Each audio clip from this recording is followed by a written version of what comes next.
गुरुर्ब्रह्मा गुरुर्विष्णु गुरुर्देवो महेश्वरः गुरुः साक्षात् परं ब्रह्म तस्मै श्री गुरवे नमः। रामं रामानुजं सीतां भरतं भरतानुजं सुग्रीवं वायुसूनुं च प्रणमामि पुनः पुनः।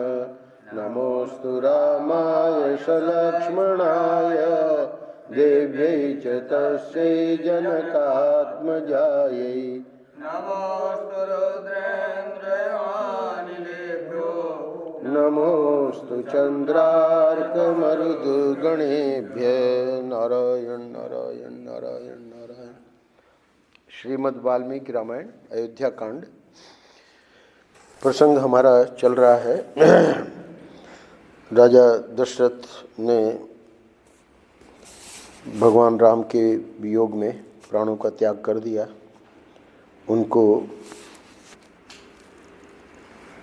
नाव में तेल डाल के और उनको रख दिया गया है ताकि अंत्येष्टि संस्कार उनका पुत्र भरत शत्रुघ्न ये लोग आवें तो भरत शत्रुघ्न को लिवाने के लिए भेजे गए। और जो घुड़सवार भेजे गए वो तो बड़ी तीव्र गति के घोड़े थे। एक ही दिन में यात्रा करके उसी रात पहुंच गए और मैसेज दिया। वशिष्ठ जी ने कहा था कि इतना ही कहना कि आपको आवश्यक कार्य के लिए जल्दी बुलाया है। तो अब ये अयोध्या के लिए रवाना हो गए हैं। भरत जी, शत्रुघ्न जी, मामा ने, नाना ने बहुत सारी सेना भी साथ में दी है। घोड़े, खच्चर, रथ, इनकी जो यात्रा हो रही है तो वो रथ के मार्ग से है, इसलिए 7 दिन के बाद ये लोग वहाँ पहुँचे अयोध्या। तो उसी यात्रा का वर्णन कर रहे हैं कि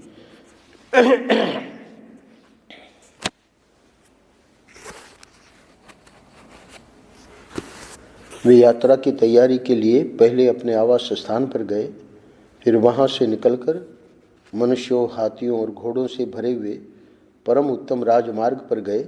उस समय भरत जी के पास बहुत बड़ी संपत्ति, यानी बहुत बड़ा ये सब जितने कुछ दिया था मामा ने, नाना ने, वो संपत्ति जुट गई थी। सड़क को पार करके श्रीमान भरत ने राजभवन के परम उत्तम अंतःपुर का दर्शन किया और उसमें वे बेरोक टोक घुस गए। वहाँ से सबसे आज्ञा लेकर अगले अध्याय में राजगृह, 71वां अध्याय, राजगृह से निकलकर पराक्रमी भरत पूर्व दिशा की ओर चले।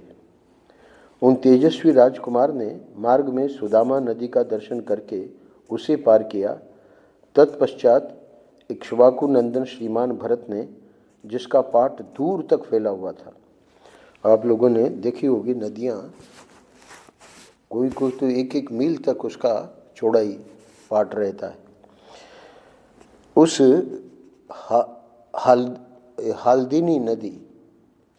हरादिनी नदी को लांघकर और फिर सतलज को पार किया। वहाँ से एलधान नामक गांव में जाकर वहाँ बहने वाली नदी को पार किया। और इस प्रकार आगे की यात्रा में एक एक गांव, एक एक नदी का वर्णन है। 7वें और 8वें श्लोक में थके हुए घोड़ों को नहलाकर उनके अंगों को शीतलता प्रदान करके उन्हें छाया में घास आदि देकर आराम करने का अवसर दे राजकुमार भरत स्वयं भी स्नान और जलपान करके रास्ते के लिए जल साथ ले आगे बढ़े। आगे का मार्ग है अंशुधान नामक ग्राम, उसके बाद प्रागवट नगर में गंगा को पार करके और फिर वहाँ से तोरण ग्राम के दक्षिणार्ध भाग में होते हुए और वहाँ एक रमणीय वन में 12वां श्लोक निवास करके वे प्रातःकाल पूर्व दिशा की ओर गए। फिर उज्जीहाना, उसके बाद 14वें 15वें श्लोक में सर्व तीर्थ नामक ग्राम में एक रात रहकर उत्तानिका नदी तथा अन्य नदियों को भी नाना प्रकार के पर्वतीय घोड़ों द्वारा जुते हुए रथ से पार करके भरत जी हस्ती पृष्ठक नामक ग्राम में जा पहुँचे। ये सब क्यों वर्णन कर रहे हैं, यहाँ टिप्पणी दी है। अयोध्या से जो 5 दूत चले थे वे सीधी राह से राजगृह में आए थे, अतः उनके मार्ग में जो जो स्थान पड़े थे वे भरत के मार्ग में नहीं पड़े थे। भरत के साथ रथ और चतुरंगिणी सेना थी, अतः उसके निर्वाह के अनुकूल मार्ग से चलकर वे अयोध्या पहुँचे थे। इसलिए इनके मार्ग में सर्वथा नए ग्रामों और स्थानों का उल्लेख मिलता है, क्योंकि घुड़सवारों का भी मार्ग का वर्णन किया था, पर वो गांव और नदियां इधर लौटने में, मतलब जो वापस जब आ रहे हैं तो वो सब नहीं है, तो इसलिए ये टिप्पणी दे दी।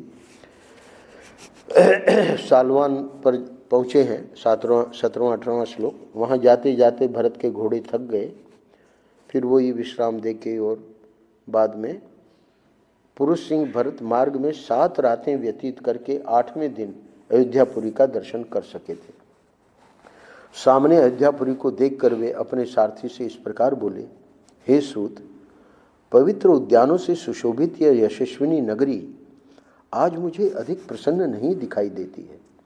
यह वही नगरी है जहाँ निरंतर यज्ञ याग करने वाले गुणवान और वेदों के पारंगत विद्वान ब्राह्मण निवास करते हैं, जहाँ बहुत से धनियों की भी बस्ती है, तथा राजर्षियों में श्रेष्ठ महाराज दशरथ जिसका पालन करते हैं, वही अयोध्या इस समय दूर से सफ़ेद मिट्टी के ढूह की भांति दिख रही है। पहले अयोध्या में चारों ओर नर नारियों का महान तुमुल नाद सुनाई पड़ता था, परंतु आज मैं उसे नहीं सुन रहा हूँ। जैसे जैसे भरत जी आगे बढ़ रहे हैं, वर्णन कर रहे हैं, सायंकाल के समय लोग उद्यानों में प्रवेश करके वहाँ क्रीड़ा करते और उस क्रीड़ा से निवृत्त होकर सब ओर से अपने घरों की ओर दौड़ते थे। अतः उस समय इन उद्यानों की अपूर्व शोभा होती थी, परंतु आज ये मुझे कुछ और ही प्रकार के दिखाई देते हैं। वे ही उद्यान आज कामी जनों से परित्यक्त होकर रोते हुए से प्रतीत होते हैं। हे सारथे, यह पुरी मुझे जंगल सी जान पड़ती है। अब यहाँ पहले की भांति घोड़ों, हाथियों तथा दूसरी दूसरी सवारियों से आते जाते हुए श्रेष्ठ मनुष्य नहीं दिखाई दे रहे हैं। आदि आदि बहुत सारी बातें हैं जो कि उनको लगा कि अयोध्या के लिए जो बहुत ही स्वाभाविक था वो बिल्कुल कुछ भी नहीं दिखाई दे रहा है। अच्छा, इनको स्वप्न भी हुआ था जब ननिहाल में थे, वो दुस्वप्न के कारण भी उनको बड़ा हृदय उनका बैठा जा रहा था। 32वें श्लोक में कह रहे हैं, भरत मन ही मन बहुत खिन्न थे, उनका हृदय शिथिल हो रहा था, वे डरे हुए थे और उनकी सारी इंद्रियां क्षुब्ध हो उठी थी। इसी अवस्था में उन्होंने शीघ्रतापूर्वक इक्ष्वाकु वंशी राजाओं द्वारा पालित अयोध्यापुरी में प्रवेश किया। पुरी के द्वार पर सदा वैजयंती पताका फहराने के कारण उस द्वार का नाम वैजयंत रखा गया था। यह पुरी के पश्चिम भाग में था। उस वैजयंत द्वार से भरतपुरी के भीतर प्रविष्ट हुए। 4 द्वार पहले नगरों में, पूर्व, पश्चिम, उत्तर, दक्षिण, तो ये जो वैजयंत द्वार है वो पुरी के पश्चिम भाग में था। वहाँ उस समय उनके रथ के घोड़े बहुत थके हुए थे। द्वारपालों ने उठकर कहा, महाराज की जय हो। फिर वे उनके साथ आगे बढ़े। जो वैजयंत द्वार था वहाँ के द्वारपाल उनके साथ हो लिए। भरत का हृदय एकाग्र नहीं था, वे घबराए हुए थे। अतः उन रघुकुल नंदन भरत ने साथ आए हुए द्वारपालों को सत्कार पूर्वक लौटा दिया। अब वो द्वारपाल तो अपनी ड्यूटी वहाँ करेंगे, उनको लौटा दिया और कैकेयी राज अश्वपति के थके मांदे सारथी से वहाँ इस प्रकार कहा, हे निष्पाप सूत, मैं बिना कारण ही इतनी उतावली के साथ क्यों बुलाया गया? इस बात का विचार करके मेरे हृदय में अशुभ की आशंका होती है। मेरा दीनता रहित स्वभाव भी अपनी स्थिति से भ्रष्ट सा हो रहा है। ये राजकुमार थे, दीनता का इनके जीवन में प्रश्न ही नहीं था, तो जो दीनता रहित स्वभाव है वो भी मेरा भ्रष्ट सा हो रहा है, मतलब बड़ी दैन्य मेरे हृदय में आ रहा है। हे सारथे, अब से पहले मैंने राजाओं के विनाश के जैसे जैसे लक्षण सुन रखे हैं, उन सभी लक्षणों को आज मैं यहाँ देख रहा हूँ। सूत को कह रहे हैं, भरत जी, मैं देखता हूँ गृहस्थों के घरों में झाड़ू नहीं लगी है, वे रूखे और श्रीहीन दिखाई देते हैं। यानी राजा जब नहीं रहता है तब ऐसी स्थिति बनती है। तो पहले मैंने राजाओं के विनाश के जैसे जैसे लक्षण सुन रखे हैं, वो सब देखने में आ रहे हैं। अर्थात उनको शंका हो रही है कि दशरथ जी को कुछ हो न गया हो। तो देव मंदिर फूलों से सजे हुए नहीं दिखाई देते।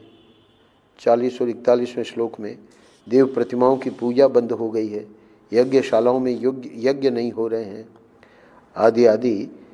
तो कहते हैं भरत जी कि चिंता से लोगों का हृदय उद्विग्न जान पड़ता है और अपना व्यापार नष्ट हो जाने के कारण वे संकुचित हो रहे हैं, है ना। जो वैश्य समाज है उनका वर्णन कर रहे हैं। और देवालयों तथा देव वृक्षों पर जिनका निवास है वे पशु पक्षी दीन दिखाई दे रहे हैं। मैं देखता हूँ नगर के सभी स्त्री पुरुषों का मुख मलिन है। तो इस प्रकार ये अध्याय पूरा होता है। कहते हैं कि लोगों की आंखों में आंसू भरे हुए हैं और वे सब के सब दीन, चिंतित, दुर्बल तथा उत्कंठित हैं। सारथी से ऐसा कहकर अयोध्या में होने वाले उन अनिष्ट सूचक चिन्हों को देखते हुए भरत मन ही मन दुखी हो राजमहल में गए।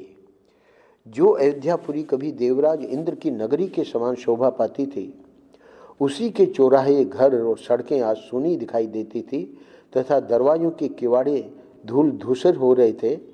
उसकी ऐसी दुर्दशा देख भरत पूर्णतः दुख में निमग्न हो गए।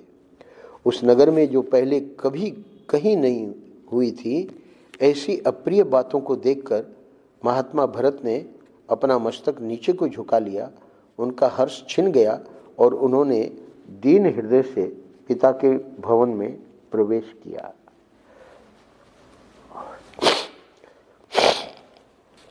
अगले अध्याय में वाल्मीकि जी वर्णन करते हैं, तदनंतर पिता के घर में पिता को न देखकर भरत माता का दर्शन करने के लिए अपनी माता के महल में गए।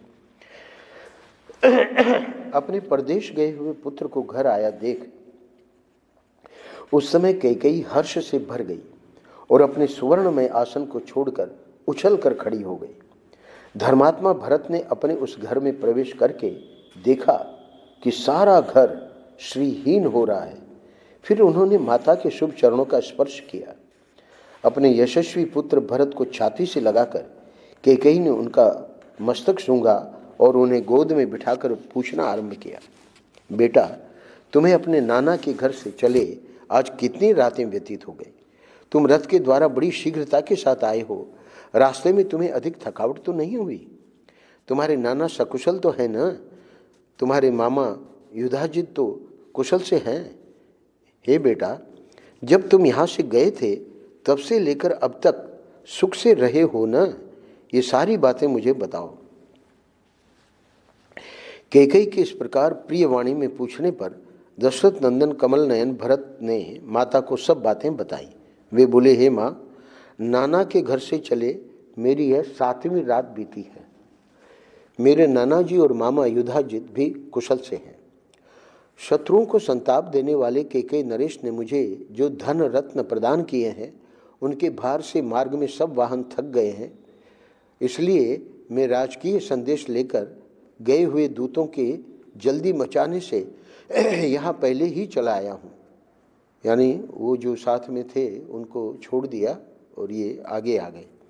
अच्छा माँ, अब मैं जो कुछ पूछता हूँ उसे तुम बताओ।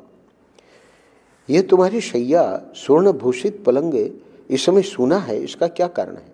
आज यहाँ महाराज उपस्थित क्यों नहीं है? ये महाराज के परिजन आज प्रसन्न क्यों नहीं जान पड़ते हैं? पिताजी प्रायः माताजी के ही महल में रहा करते थे, किंतु आज मैं उन्हें यहाँ नहीं देख रहा हूँ। मैं उन्हीं का दर्शन करने की इच्छा से यहाँ आया हूँ। मैं पूछता हूँ, बताओ पिताजी कहाँ हैं? मैं उनके पैर पकड़ूंगा, अथवा बड़ी माता कौशल्या के घर में तो वे नहीं हैं? पूछा। कैकेयी राज्य के लोभ से मोहित हो रही थी। वाल्मीकि जी वर्णन कर रहे हैं, वह राजा का वृत्तांत न जानने वाले भरत से उस घोर अप्रिय समाचार को प्रिय सा समझती हुई इस प्रकार बताने लगी, बेटा, तुम्हारे पिता महाराज दशरथ बड़े महात्मा, तेजस्वी, यज्ञशील और सत्पुरुषों के आश्रय दाता थे। एक दिन समस्त प्राणियों की जो गति होती है उसी गति को वे भी प्राप्त हुए हैं। अब भरत की स्थिति बता रहे हैं। भरत धार्मिक कुल में उत्पन्न हुए थे और उनका हृदय शुद्ध था। माता की बात सुनकर वे पितृशोक से अत्यंत पीड़ित हो सहसा पृथ्वी पर गिर पड़े और हाय, मैं मारा गया, इस प्रकार अत्यंत दीन और दुखमय वचन कहकर रोने लगे। पराक्रमी महाबाहु भरत अपनी भुजाओं को बारंबार पृथ्वी पर पटक कर गिरने और लौटने लगे। उन महातेजस्वी राजकुमार की चेतना भ्रांत और व्याकुल हो गई। वे पिता की मृत्यु से दुखी और शोक से व्याकुल चित्त होकर विलाप करने लगे।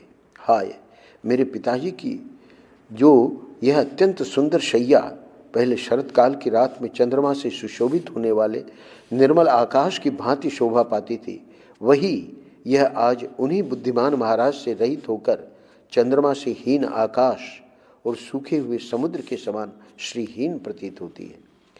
विजयी वीरों में श्रेष्ठ भरत अपने सुंदर मुख वस्त्र से ढककर अपने कंठ स्वर के साथ आंसू गिराकर मन ही मन अत्यंत पीड़ित हो पृथ्वी पर पड़कर विलाप करने लगे। देवतुल्य भरत शोक से व्याकुल हो वन में फरसे से काटे गए साखू के तने की भांति पृथ्वी पर पड़े थे। मतवाले हाथी के समान पुष्ट तथा चंद्रमा या सूर्य के समान तेजस्वी अपने शोकाकुल पुत्र को इस तरह भूमि पर पड़ा देख माता कैकेयी ने उन्हें उठाया और इस प्रकार कहा, हे राजन, उठो। महायशस्वी हे कुमार, तुम इस तरह यहाँ धरती पर क्यों पड़े हो? तुम्हारे जैसे सभाओं में सम्मानित होने वाले सत्पुरुष शोक नहीं किया करते हैं। हे बुद्धि संपन्न पुत्र, जैसे सूर्यमंडल में प्रभा निश्चल रूप से रहती है, उसी प्रकार तुम्हारी बुद्धि सुस्थिर है। वह दान और यज्ञ में लगने की अधिकारिणी है, क्योंकि सदाचार और वेद वाक्यों का अनुसरण करने वाली है। भरत पृथ्वी पर लौटते पीटते पोटते बहुत देर तक रोते रहे। तत्पश्चात अधिकाधिक शोक से आकुल होकर वे माता से इस प्रकार बोले, मैंने तो ये सोचा था कि महाराज श्री राम का राज्याभिषेक करेंगे और स्वयं यज्ञ का अनुष्ठान करेंगे। यही सोचकर मैंने बड़े हर्ष के साथ वहाँ से यात्रा की थी, किंतु यहाँ आने पर सारी बातें मेरी आशा के विपरीत हो गई। मेरा हृदय फटा जा रहा है, क्योंकि सदा अपने प्रिय और हित में लगे रहने वाले पिताजी को मैं नहीं देख रहा हूँ। हे माँ, महाराज को ऐसा कौन सा रोग हो गया था जिससे वे मेरे आने के पहले ही चल बसे? श्री राम आदि सब भाई धन्य हैं, जिन्होंने स्वयं उपस्थित रहकर पिताजी का अंत्येष्टि संस्कार किया। इनको कुछ पता नहीं है कि राम भी वनवास चले गए। निश्चय ही मेरे पूज्य पिता यशस्वी महाराज को मेरे यहाँ आने का कुछ पता नहीं है, अन्यथा वे शीघ्र ही मेरे मस्तक को झुकाकर उसे प्यार से सूंघते। हाँ, अनायास ही महान कर्म करने वाले मेरे पिता का वह कोमल हाथ कहाँ है, जिसका स्पर्श मेरे लिए बहुत ही सुखदायक था। वे उसी हाथ से मेरे धूली धूसर शरीर को बारंबार पोंछा करते थे। अब जो मेरे भाई, पिता और बंधु हैं तथा जिनका मैं परम प्रिय दास हूँ, अनायास ही महान पराक्रम करने वाले उन श्री रामचंद्र जी को तुम शीघ्र ही मेरे आने की सूचना दो। कैकेयी को कह रहे हैं, भरत जी, धर्म के ज्ञाता श्रेष्ठ पुरुष के लिए बड़ा भाई पिता के समान होता है। मैं उनके चरणों में प्रणाम करूंगा, अब वे ही मेरे आश्रय हैं। हे आर्ये, धर्म का आचरण जिनका स्वभाव बन गया था तथा जो बड़ी दृढ़ता के साथ उत्तम व्रत का पालन करते थे, वे मेरे सत्य पराक्रमी और धर्मज्ञ पिता महाराज दशरथ अंतिम समय में क्या कह गए थे, मेरे लिए जो उनका अंतिम संदेश हो उसे मैं सुनना चाहता हूँ। भरत के इस प्रकार पूछने पर कैकेयी ने सब बात ठीक ठीक बता दी। वह कहने लगी, हे बेटा, बुद्धिमानों में श्रेष्ठ तुम्हारे महात्मा पिता महाराज ने हा राम, हा सीते, हा लक्ष्मण इस प्रकार विलाप करते हुए परलोक की यात्रा की थी। जैसे पाशों से बंधा हुआ महान गज विवश हो जाता है, उसी प्रकार काल धर्म के वशीभूत हुए तुम्हारे पिता ने अंतिम वचन इस प्रकार कहा था, जो लोग सीता के साथ पुनः लौटकर आए हुए महाबाहु श्री राम और लक्ष्मण को देखेंगे वे ही कृतार्थ होंगे। ये दशरथ जी के वचन। माता के द्वारा ये दूसरी अप्रिय बात कही जाने पर भरत और भी दुखी हो गए। उनके मुख पर विषाद छा गया और उन्होंने पुनः माता से पूछा, हे माँ, माता कौशल्या का आनंद बढ़ाने वाले धर्मात्मा श्री रामचंद्र जी इस अवसर पर भाई लक्ष्मण और सीता के साथ कहाँ चले गए हैं? इस प्रकार पूछने पर उनकी माता कैकेयी ने एक साथ ही प्रिय बुद्धि से वह अप्रिय संवाद यथोचित रीति से सुनाना आरंभ किया।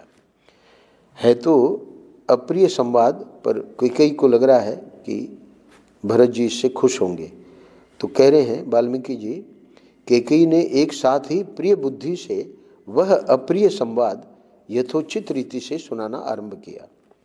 हे बेटा, राजकुमार श्री राम वल्कल वस्त्र धारण करके सीता के साथ दंडक वन में चले गए हैं। लक्ष्मण ने भी उन्हीं का अनुसरण किया है। यह सुनकर भरत डर गए। उन्हें अपने भाई के चरित्र पर शंका हो आई। अब देखिए, जैसे जैसे घटना घटित हो रही है, भरत जी को कुछ पता नहीं है। भाई को वल्कल वस्त्र से दंडक वन में जाना तो क्या डर है। वे सोचने लगे, श्री राम कहीं धर्म से गिर तो नहीं गए। अपने वंश की महत्ता, धर्मपरायणता का स्मरण करके वे कैकेयी से इस प्रकार पूछने लगे, हे माँ, श्री राम ने किसी कारणवश ब्राह्मण का धन तो नहीं हर लिया था? किसी निष्पाप धनी या दरिद्र की हत्या तो नहीं कर डाली थी? राजकुमार श्री राम का मन किसी पराई स्त्री की ओर तो नहीं चला गया? किस अपराध के कारण भैया श्री राम को दंडकारण्य में जाने के लिए निर्वासित कर दिया गया है? अब यहाँ देखिए, ये माँ जो है क्या करती है। तब चपल स्वभाव वाली भरत की माता कैकेयी ने उस विवेक शून्य चंचल नारी स्वभाव के कारण ही अपनी करतूत को ठीक ठीक बताना आरंभ किया। यहाँ ये जो शब्द प्रयोग कर रहे हैं सभी नारियों के लिए नहीं, जो इस प्रकार की कैकेयी को माता, ये भरत जी को भी पता था कि बड़ी वैसे स्वभाव की है। महात्मा भरत के पूर्वोक्त रूप से पूछने पर व्यर्थ ही अपने को बड़ी विदुषी मानने वाली कैकेयी ने बड़े हर्ष में भरकर कहा, हे बेटा, श्री राम ने किसी कारणवश किंचन मात्र भी ब्राह्मण के धन का अपहरण नहीं किया है। किसी निरपराध धनी या दरिद्र की हत्या भी उन्होंने नहीं की है। श्री राम कभी किसी पराई स्त्री पर दृष्टि नहीं डालते हैं। हे बेटा, उनके वन में जाने का कारण इस प्रकार है। मैंने सुना था कि अयोध्या में श्री राम का राज्याभिषेक होने जा रहा है। तब मैंने तुम्हारे पिता से तुम्हारे लिए राज्य और श्री राम के लिए वनवास की प्रार्थना की। उन्होंने अपने सत्य प्रतिज्ञ स्वभाव के अनुसार मेरी मांग पूरी की। श्री राम, लक्ष्मण और सीता के साथ वन को भेज दिए गए। फिर अपने प्रिय पुत्र श्री राम को न देखकर वे महायशस्वी महाराज पुत्र शोक से पीड़ित हो परलोकवासी हो गए। अगले श्लोक में कहती है कैकेयी, हे धर्मज्ञ, अब तुम राजपद स्वीकार करो। तुम्हारे लिए ही मैंने इस प्रकार से यह सब कुछ किया है। यहाँ अध्याय भी पूरा हो रहा है। हे बेटा, शोक और संताप न करो, धैर्य का आश्रय लो। अब यह नगर और निष्कंटक राज्य तुम्हारे ही अधीन है। अतः हे वत्स, अब विधि विधान के ज्ञाता वशिष्ठ आदि प्रमुख ब्राह्मणों के साथ तुम उदार हृदय वाले महाराज का अंत्येष्टि संस्कार करके इस पृथ्वी के राज्य पर अपना अभिषेक कराओ। अगले अध्याय में कहते हैं, पिता के परलोकवास और दोनों भाइयों के वनवास का समाचार सुनकर भरत दुख से संतप्त हो उठे और इस प्रकार बोले, हाय, तूने मुझे मार डाला। मैं पिता से सदा के लिए बिछुड़ गया और पितृतुल्य बड़े भाई से भी विलग हो गया। अब तो मैं शोक में डूब रहा हूँ। मुझे यहाँ राज्य लेकर क्या करना है? तूने राजा को परलोकवासी तथा श्री राम को तपस्वी बनाकर मुझे दुख पर दुख दिया है, घाव पर नमक सा छिड़क दिया है। तू इस कुल का विनाश करने के लिए काल रात्रि बनकर आई थी। मेरे पिता ने तुझे अपनी पत्नी क्या बनाया, दहते हुए अंगार को हृदय से लगा लिया था, किंतु उस समय यह बात उनकी समझ में नहीं आई थी। पाप पर ही दृष्टि रखने वाली हे कुल कलंकिनी, अपनी माँ को कह रहे हैं, तूने मेरे महाराज को काल के गाल में डाल दिया और मोहवश इस कुल का सुख सदा के लिए छीन लिया। तुझे पाकर मेरे सत्य प्रतिज्ञ महायशस्वी पिता महाराज दशरथ इन दिनों दुस्सह दुख से संतप्त होकर प्राण त्यागने को विवश हुए हैं। बता, तूने मेरे धर्म वत्सल पिता महाराज दशरथ का विनाश क्यों किया? मेरे बड़े भाई श्री राम को क्यों घर से निकाला और वे भी क्यों तेरे ही कहने से वन को चले गए? कौशल्या और सुमित्रा भी मेरी माता कहलाने वाली तुझ कैकेयी को पाकर पुत्र शोक से पीड़ित हो गई। अब उनका जीवित रहना अत्यंत कठिन है। बड़े भैया श्री राम धर्मात्मा हैं, गुरुजनों के साथ कैसा बर्ताव करना चाहिए इसे वे अच्छी तरह जानते हैं, इसलिए उनका अपनी माता के प्रति जैसा बर्ताव था वैसा ही उत्तम व्यवहार वे तेरे साथ भी करते थे। मेरी बड़ी माता कौशल्या भी बड़ी दूरदर्शिनी हैं, वे धर्म का ही आश्रय लेकर तेरे साथ बहिन का सा बर्ताव करती हैं। हे पापिनी, उनके महात्मा पुत्र को चीर और वलकल पहनाकर तूने वन में रहने के लिए भेज दिया, फिर भी तुझे शोक क्यों नहीं हो रहा है? श्री राम किसी की बुराई नहीं देखते, वे शूरवीर पवित्रात्मा और यशस्वी हैं। उन्हें चीर पहनाकर वनवास दे देने में तू कौन सा लाभ देख रही है? तू लोभी न है। मैं समझता हूँ इसीलिए तुझे यह पता नहीं है कि मेरा श्री रामचंद्र जी के प्रति कैसा भाव है, तभी तूने राज्य के लिए महान अनर्थ कर डाला है। मैं पुरुष सिंह श्री राम और लक्ष्मण को न देखकर किस शक्ति के प्रभाव से इस राज्य की रक्षा कर सकता हूँ? मेरे बल तो मेरे भाई ही हैं। मेरे धर्मात्मा पिता महाराज दशरथ भी सदा उन महातेजस्वी बलवान श्री राम का ही आश्रय लेते थे, उन्हीं से अपने लोक परलोक की सिद्धि की आशा रखते थे। ठीक उसी तरह जैसे मेरू पर्वत अपनी रक्षा के लिए अपने ऊपर उत्पन्न हुए गहन वन का ही आश्रय लेता है। यदि वह दुर्गम वन से घिरा हुआ न हो तो दूसरे लोग निश्चय ही उस पर आक्रमण कर सकते हैं। यह राज्य का भार जिसे किसी महाधुरंधर ने धारण किया था, मैं कैसे किस बल से धारण कर सकता हूँ? जैसे कोई छोटा सा बछड़ा बड़े बड़े बैलों द्वारा ढोए जाने योग्य महान भार को नहीं खींच सकता, उसी प्रकार यह राज्य का महान भार मेरे लिए असह्य है। अथवा नाना प्रकार के उपायों तथा बुद्धि बल से मुझमें राज्य के भरण पोषण की शक्ति हो तो भी केवल अपने बेटे के लिए राज्य चाहने वाली तुझ कैकेयी की मन कामना पूरी नहीं होने दूंगा। यदि श्री राम तुझे सदा अपनी माता के समान नहीं देखते होते तो तेरी जैसी पापपूर्ण विचार वाली माता का त्याग करने में मुझे तनिक भी हिचक नहीं होती। 18वां श्लोक फिर से सुन लीजिए। यदि श्री राम तुझे सदा अपनी माता के समान नहीं देखते होते तो तेरी जैसी पापपूर्ण विचार वाली माता का त्याग करने में मुझे तनिक भी हिचक नहीं होती। अब कुछ बातें और भी कहेंगे माँ को, और ये अध्याय कल पूरा करेंगे हम लोग।